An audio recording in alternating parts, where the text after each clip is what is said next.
मुंबई में बीती रात 3 बजे टीवी एक्ट्रेस सारा खान अपने दोस्त की बर्थडे पार्टी के बाद घर जा रही थी। कार उनका दोस्त चला रहा था। कार अचानक डिवाइडर से टकराने के बाद पलट गई। सारा खान को भी हल्की चोटें आई हैं। शुरुआती जांच के मुताबिक कार सारा खान के दोस्त की लापरवाही की वजह से पलटी। पुलिस ने सारा खान समेत सभी से थाने में पूछताछ की। करीब 2 घंटे के बाद क्रेन की मदद से इस कार को सड़क से हटाया गया। मुंबई में पार्टी में शामिल होने आए युवक का शव बिल्डिंग की सीढ़ियों पर पड़ा मिला। इसी बिल्डिंग में बॉलीवुड के एक्टर आदित्य पंचोली भी रहते हैं। मुंबई के वर्सोवा में बिल्डिंग के फ्लैट नंबर 302 में एक पार्टी थी जिसमें शामिल होने के लिए ये शख्स आया था। युवक के सिर पर चोट के निशान हैं। फिलहाल शव को पोस्टमार्टम के लिए भेज दिया है। दिल्ली के त्रिलोकपुरी इलाके में एक युवक पर चाकू से ताबड़तोड़ 15 वार कर बुरी तरह से जख्मी कर दिया गया। युवक के परिजनों से पूछताछ के बाद पता चला कि मामला प्रेम प्रसंग का है।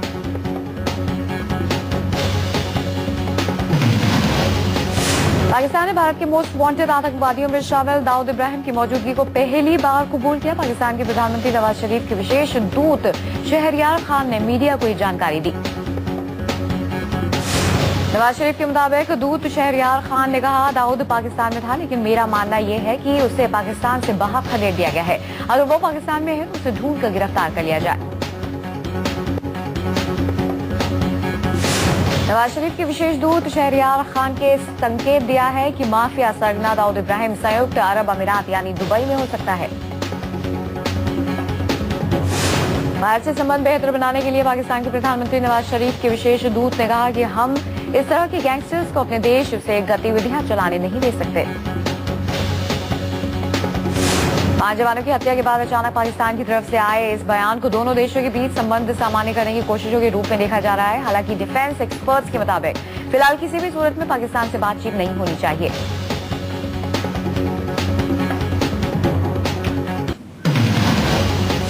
मुंबई हमले का आरोपी लश्कर चीफ हाफिज सईद दिल्ली में आतंकी हमला करवा सकता है। सूत्रों के मुताबिक इंटेलिजेंस ब्यूरो ने इस बारे में दिल्ली पुलिस को चिट्ठी लिखी है, जिसके बाद दिल्ली पुलिस हाई अलर्ट पर है।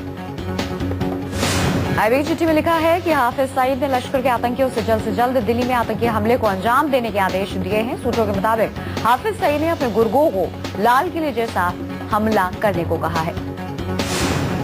मुंबई हमले के आरोपी हाफिज सईद ने कल लाहौर के गद्दाफी स्टेडियम में खुलेआम ईद की प्रार्थना सभा की अगुवाई की। यहां फिर हाफिज ने भारत को धमकाया। पुंछ में चुकांदाबाग चौकी पर हमले से 2 दिन पहले ही हाफिज सईद ने पाकिस्तान अधिकृत कश्मीर में लाइन ऑफ कंट्रोल का दौरा किया था। दिल्ली में चांदनी चौक, इंडिया गेट और अक्षरधाम मंदिर समेत सभी संवेदनशील सार्वजनिक जगहों पर चौकसी बढ़ा दी गई है। इंडियन कोस्ट गार्ड ने भी देश के पश्चिमी तट के पास सुरक्षा बढ़ा दी है। एलओसी पर शहीद हुए विजय राय की पत्नी 6 साल का मासूम और परिवार के कई सदस्य कल शाम से ही अनशन पर बैठ गए हैं। पटना में बिहटा के ठेका गांव में कई घंटे तक नारेबाजी और प्रदर्शन चलता रहा। शहीद विजय राय के परिवार ने मांग की है कि सेनाध्यक्ष जनरल विक्रम सिंह उनसे मिलने आए और भरोसा दिलाएं कि पाकिस्तान के खिलाफ कड़ी कार्रवाई होगी। गांव के कई और लोग भी शहीद की विधवा के अनशन में शामिल हो गए हैं। इन लोगों ने हाथों में तख्तियां ली हैं जिसमें लिखा है कि जनरल तुमको आना होगा, पाकिस्तान को जवाब देना होगा।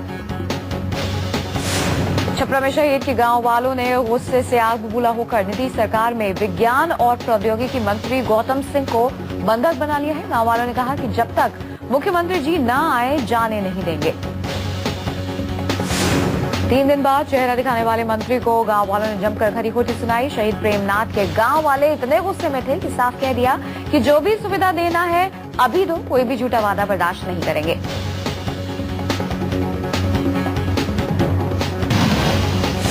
जम्मू के किश्तवाड़ में हिंसा के बाद वहां के डीसी और एसपी को हटा दिया गया है। भारतीय जनता पार्टी ने किश्तवाड़ में भड़की हिंसा पर तुरंत कार्रवाई की मांग की थी।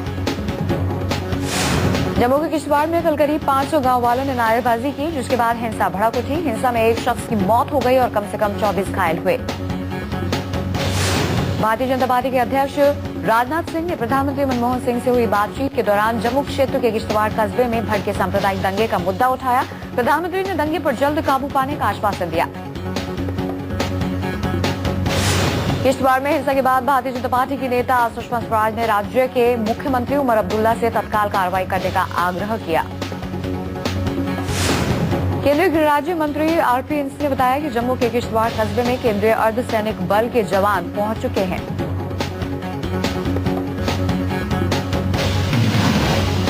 बीजेपी के प्रचार प्रमुख और गुजरात के मुख्यमंत्री नरेंद्र मोदी 11 अगस्त को हैदराबाद में रैली करने जा रहे हैं। बीजेपी रैली की तैयारियों में जुटी है। नरेंद्र मोदी रैली में पुंछ हमले और तेलंगाना पर कांग्रेस को घेर सकते हैं। नरेंद्र मोदी की ये रैली टिकट विवाद में घिर गई थी, जिसके बाद बीजेपी को बैकफुट पर आना पड़ा। टोपी विवाद पर बीजेपी की उपाध्यक्षा उमा भारती ने शिवराज और रजा मुराद दोनों पर जमकर निशाना साधा। उमा ने रजा मुराद को सी ग्रेड एक्टर बता डाला।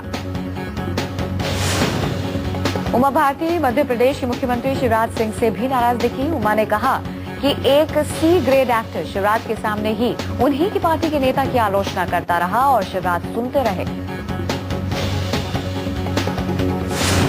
उमा भारती ने कहा कि वो इस मुद्दे पर और कुछ नहीं कहना चाहती, लेकिन प्रतीकों की सियासत से बचने की जरूरत है। उधर रजा मुराद ने भी पलटवार कर उमा को सी ग्रेड नेता बता डाला।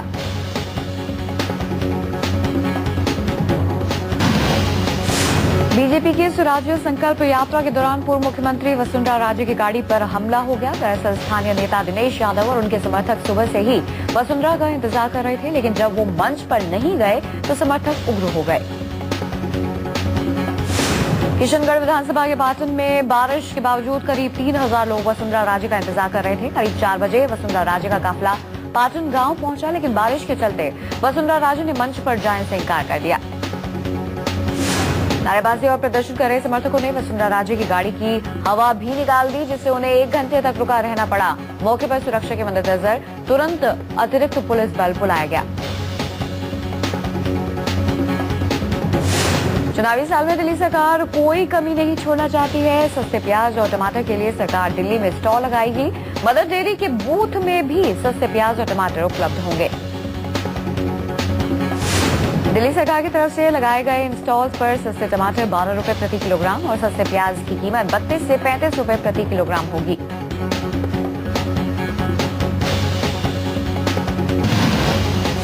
उत्तर प्रदेश बीजेपी ने अवैध खनन के मुद्दे पर श्वेत पत्र लाए जाने की मांग की है। उत्तर प्रदेश के लोक निर्माण एवं सिंचाई मंत्री शिवपाल यादव ने यूपी में अवैध खनन न होने का दावा किया था, जिसे बीजेपी ने नकार दिया है।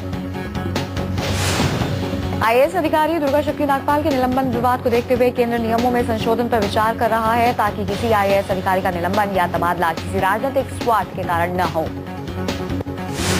यूपी के कैबिनेट मंत्री आजम खान ने कहा कि दुर्गा शक्ति मामले में कांग्रेस अध्यक्ष सोनिया गांधी का प्रधानमंत्री मनमोहन सिंह को लिखा गया पत्र राजनीतिक स्टंट के अलावा कुछ नहीं था। उत्तर प्रदेश के पूर्व मुख्यमंत्री कल्याण सिंह ने बीजेपी में वापसी से पहले एसपी सुप्रीमो मुलायम सिंह के खिलाफ मोर्चा खोल दिया है। कल्याण सिंह ने कहा कि मुलायम मुस्लिम वोट बैंक के लिए घड़ियाली आंसू बहा रहे हैं। तमिलनाडु की जयललिता सरकार ने तूतीकोरिन जिले में समुद्र तट से होने वाले बालू खनन पर रोक लगाने का आदेश दिया और अवैध खनन की जांच के लिए विशेष टीम का गठन किया।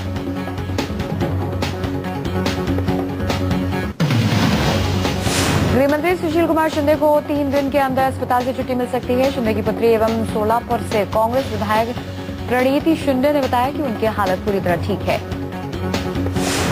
पश्चिम बंगाल की मुख्यमंत्री ममता बनर्जी ने ईद पर ऐलान किया है कि राज्य में उच्च शिक्षा में अल्पसंख्यकों के लिए आरक्षण का प्रावधान होगा। तमिलनाडु की मुख्यमंत्री जयललिता ने कहा है कि केंद्र दलित ईसाइयों को दलित हिंदुओं, सिखों और बौद्धों की तरह ही समझे और उन्हें अनुसूचित जातियों की सूची में शामिल करें। डीएमके के अध्यक्ष एम करुणानिधि ने कहा है कि उनकी पार्टी खाद्य सुरक्षा विधेयक का समर्थन कर सकती है, बशर्ते कि राज्य में मौजूदा अधिकारों पर उसका कोई असर न पड़े। केदारनाथ में मलबे से निकालकर 23 और शवों का दाह संस्कार किया गया। अब तक केदारनाथ मंदिर के आसपास क्षेत्र में 188 शव निकालकर उनका दाह संस्कार किया जा चुका है। आंध्र प्रदेश के मुख्यमंत्री एन किरण कुमार रेड्डी की तेलंगाना पर की गई टिप्पणी से तूफान मच गया है। राज्य के उप मुख्यमंत्री और तेलंगाना क्षेत्र से आने वाले पार्टी के कई वरिष्ठ नेताओं ने रेड्डी की निंदा की। बिजली और पानी के बंटवारे के मुद्दे पर दिए गए किरण कुमार रेड्डी के बयान पर तेलंगाना राष्ट्र समिति के अध्यक्ष के चंद्रशेखर राव ने जवाब देते हुए कहा कि तेलंगाना पानी और बिजली के मामले में आत्मनिर्भर होगा। असम के विभाजन की मांग को सिरे से खारिज करते हुए प्रदेश के मुख्यमंत्री करुण गोगोई ने कहा है कि सभी जातीय समूहों को एकजुट रहने की जरूरत है। तेलंगाना की घोषणा के बाद अलग लैंड की मांग को लेकर मेघालय के 5 जिलों में 12 घंटे का बंद बुलाया गया। कुछ छोटी छोटी घटनाओं को छोड़कर बंद शांतिपूर्ण रहा।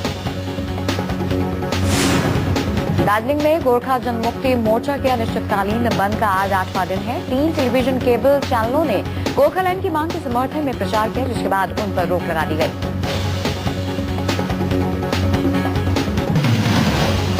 पुंछ में हुए पाकिस्तानी हमले के खिलाफ गुस्साए लोगों ने लाहौर दिल्ली बस सेवा के खिलाफ प्रदर्शन किया। लाहौर से आ रही बस को लोगों ने रास्ता जाम कर रोका।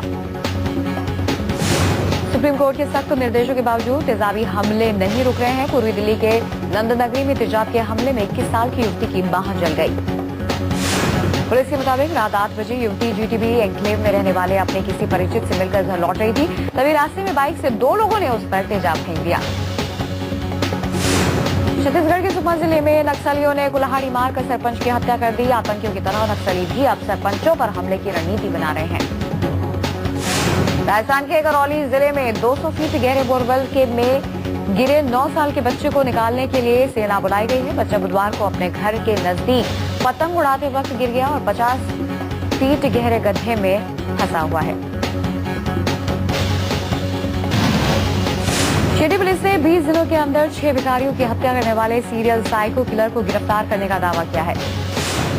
आरोपी का नाम सतीश रामदास अल्कोल है, जो नासिक जिले के नागरसूल का रहने वाला है। शिरडी पुलिस जांच करने की कोशिश कर रही है कि आखिर सतीश ने कितनी हत्याएं की हैं। राजस्थान की जयपुर पुलिस ने रेलवे ट्रैक पर मिली अधजली लाश की मर्डर मिस्ट्री को सुलझाने का दावा किया है। रेलवे ट्रैक पर मिली लाश कुश्ती खिलाड़ी की थी, जिसकी हत्या उसी के प्रेमी ने की थी। पुलिस के मुताबिक भरतपुर की रहने वाली सुमन मीणा कांस्टेबल की परीक्षा की तैयारी के लिए जयपुर आई थी।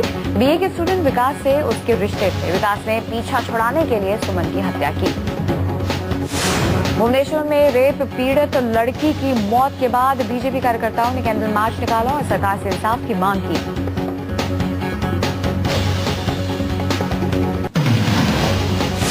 झारखंड के साहिबगंज से बाढ़ से लोगों को बुरा हाल है। कई गांव पूरी तरह से जलमग्न हो गए हैं। लोग नावों में भर भर कर गांवों को छोड़ रहे हैं। जयपुर के विद्याधर नगर इलाके में बारिश से बचने के लिए एसी कार के अंदर गए बेटे की मौत हो गई है। कार में एसी से जहरीली गैस निकल रही थी।